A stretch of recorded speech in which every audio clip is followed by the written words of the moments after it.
So here we are going to start with the CST analysis with a given heat source, okay, on a battery cell. Then we are going to do the electrothermal coupling analysis on this particular model.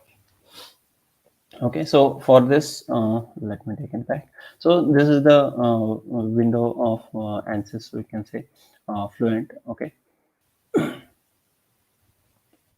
and once the Fluent is launched, you have to like I already have the battery pack model ready with the meshing. Okay, so I'm not going to show you that over here, but I have already saved model, so you just need to import it. So you can just go to the files and then import, and sorry, you need to read and go to the mesh. So you have to select that specific mesh file, you can see, which comes with .msh.gz file format, and then you can import that file, and your battery pack model will be imported.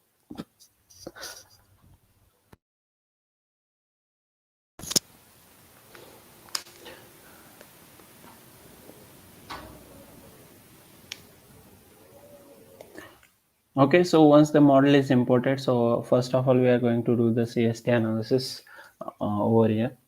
So you can see this is the single cell model that we have imported over here, which has two terminals and a cell. Okay, as you can check it out over here. Okay, I hope this is completely visible to you. Okay, so these are the two terminals we can see on the top, and this is the complete cell that we have over here. Now, let's start with the scaling. So you have to go to the scale option, and then here you can do the scale up or scale down of the model. So after that, you can just go to the mesh check. Okay, so once this check is done, here you can see in the console, then you can just need to view the report quality. Here you can in this report quality, you can check out the quality of the mesh. So if it is not good mesh quality, then you have to um, you have to improve the mesh further. Okay, once that is done, then you can check out this mesh display, where you can see all the parts of the model over here.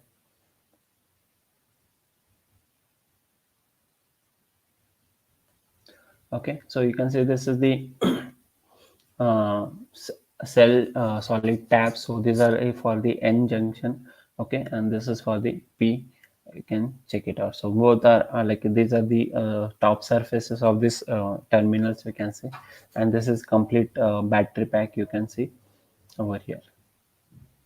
Then this is the N terminal, and this is the P terminal we have. Okay, and these are the top of those terminals. This is terminal N and P. So you can see this is the top of it. Okay, so then once, now this is how the complete naming is given for the complete battery pack model. Okay,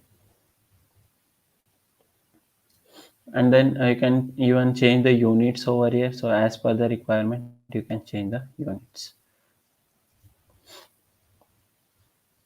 Then after this, now you need to take the battery model. So here you can see in this model section, you have to go, and then here you have the battery model. Now this is directly added into the model section. So as I told previously, you're supposed to write a TOI command in this console, and then you can call that model. But now it is directly as a part of the regular models. Okay, so you can directly call it and you can use it. So enable the battery model, and when you enable it, then you will get all the models which we saw. So as you can see, so it is asking that material no available material properties or methods have changed. So you need to confirm with the material properties before continuing. Okay, then here you can see these are the various solution methods, as I told: CST, then FMU, CST coupling, then circuit model, MSMD. This what we have seen. So here we are going to use the CST coupling with enabling the joules heat in the passive zone. So you can see this is also enabled over here.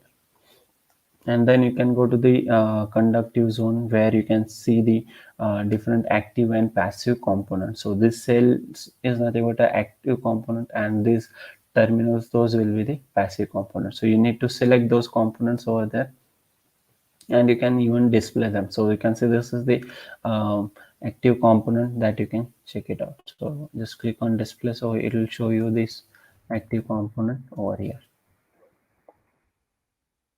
You can see these are the passive components, and this is the active component over here.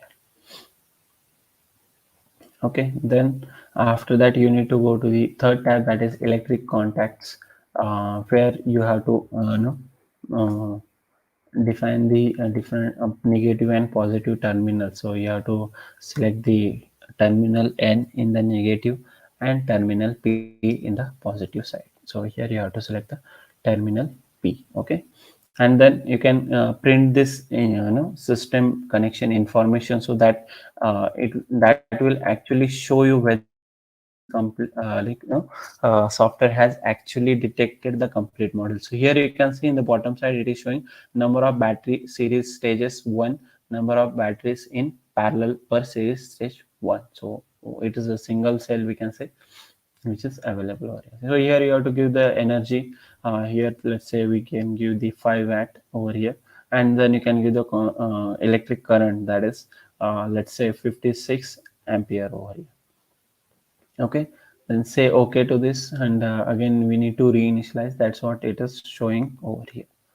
Okay, and the next step is to add the materials or the battery component. So before that you can save this case file.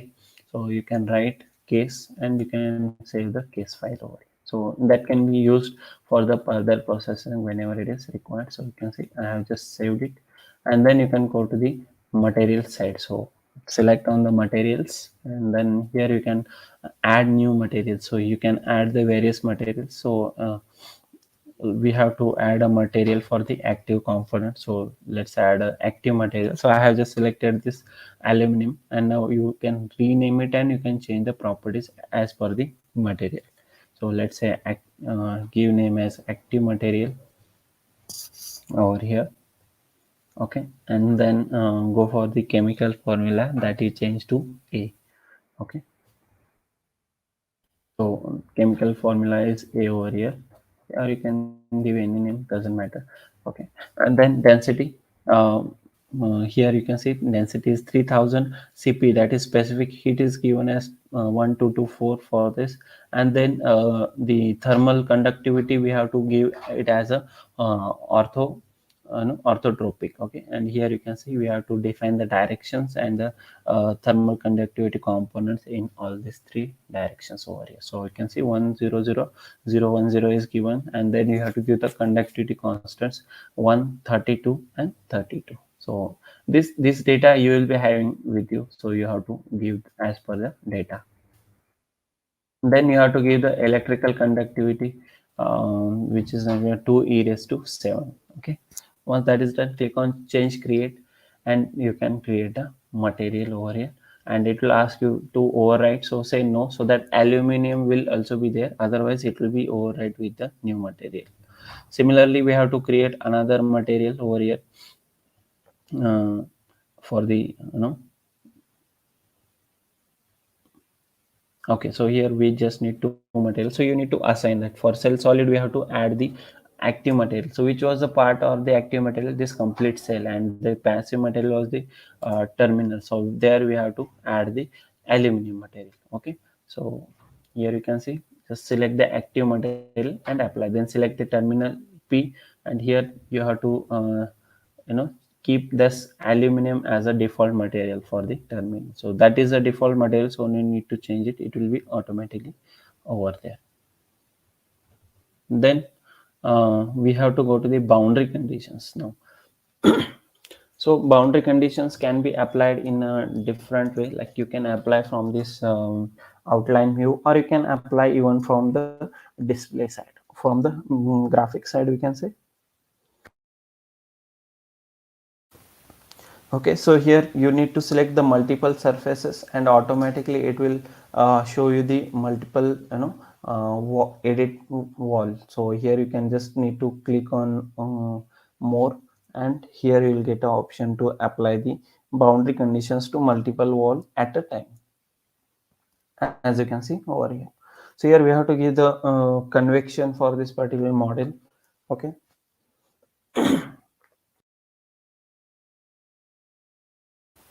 so we have to give the convection rate for this, and here you can define that is 10. Okay, and then the free stream temperature, which is 300, which is default, and then here select all the zones, like from all the sides heat transfer is taking place with the help of convection with no, from all the surfaces, and you can define the heat transfer coefficient over there. And here now you have to select all the zones, as you can see, and then just click on apply. Then we have set up the model. We just need to go for the solution controls. Here we can define the how many for which equations we need to solve. So go to the solutions, and then go to this equations option over here. Here you have this equations option, and here you need to select only energy and user scalar 0. Okay, so you need to only solve for the thermal analysis, so just need to select those. Others are not required, since it will take more time unnecessarily solving those multiple equations, and again there is no fluid part is involved over here, so no need to solve. Okay, then close this, and then we can go for the next part, that is the so this is these are the schemes, you can say. Let's keep it as a default one, and then you have to go to this residual side, uh, go to the monitors, and then go to the residuals. Here you can see the solution accuracy is 10 raised to minus 6 and minus 12, so change it to 10 raised to minus 9 for unity, and for UDS change it to 10 raised to minus 12. So you can see this is a iterative method, so we have to provide the you can see the accuracy over here, right? So you can go up to the maximum accuracy over here. So once we have defined this, then you can add the certain report definitions over there, so different data that you can track over there. So let's add it. So go to this report definition, and go to the new, and volume report, volume average temperature. Okay, so go to volume average, and then here you need to select the temperature from the field variable. Okay, so select the temperature, and then static temperature, and where you want on a cell, so we need to analyze it. So click on report file, report plot, and then you can name it directly. So you can say uh, volume average temperature, that we can name for this. Okay, then just apply and close this, and then you can go for the initialization. Okay, and you can initialize the model. So just need to go for initialization, click on initialize, so there will be hybrid initialization which will be done. So here you can see in the solution option we have this initialization over here. Okay, and here you can see once it is done, you will get no, uh, pop-up message over here, that is hybrid initialization is done. So here you can check it out. Okay, then you can give the number of iteration. Let's say we give 100 iterations, and then solve it. Now this problem has less we can say only single set, so that is the reason the time taken for this model will be very less to get it solved.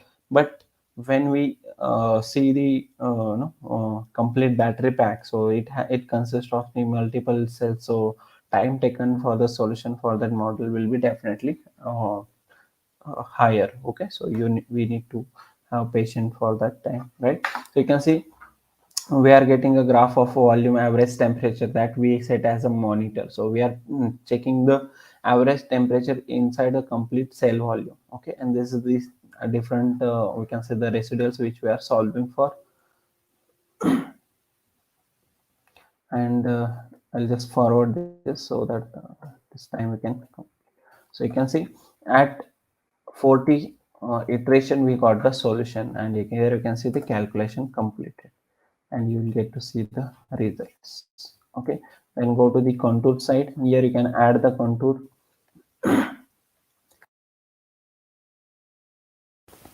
So here you can go to this static temperature, and you can check out the temperature results on the complete body. So you need to select all the bodies over here. Uh, so here you can see, select all, click on display, and it will show you the complete temperature data over here. So you can see this is how the temperature is varying inside this complete cell, that you can easily check out.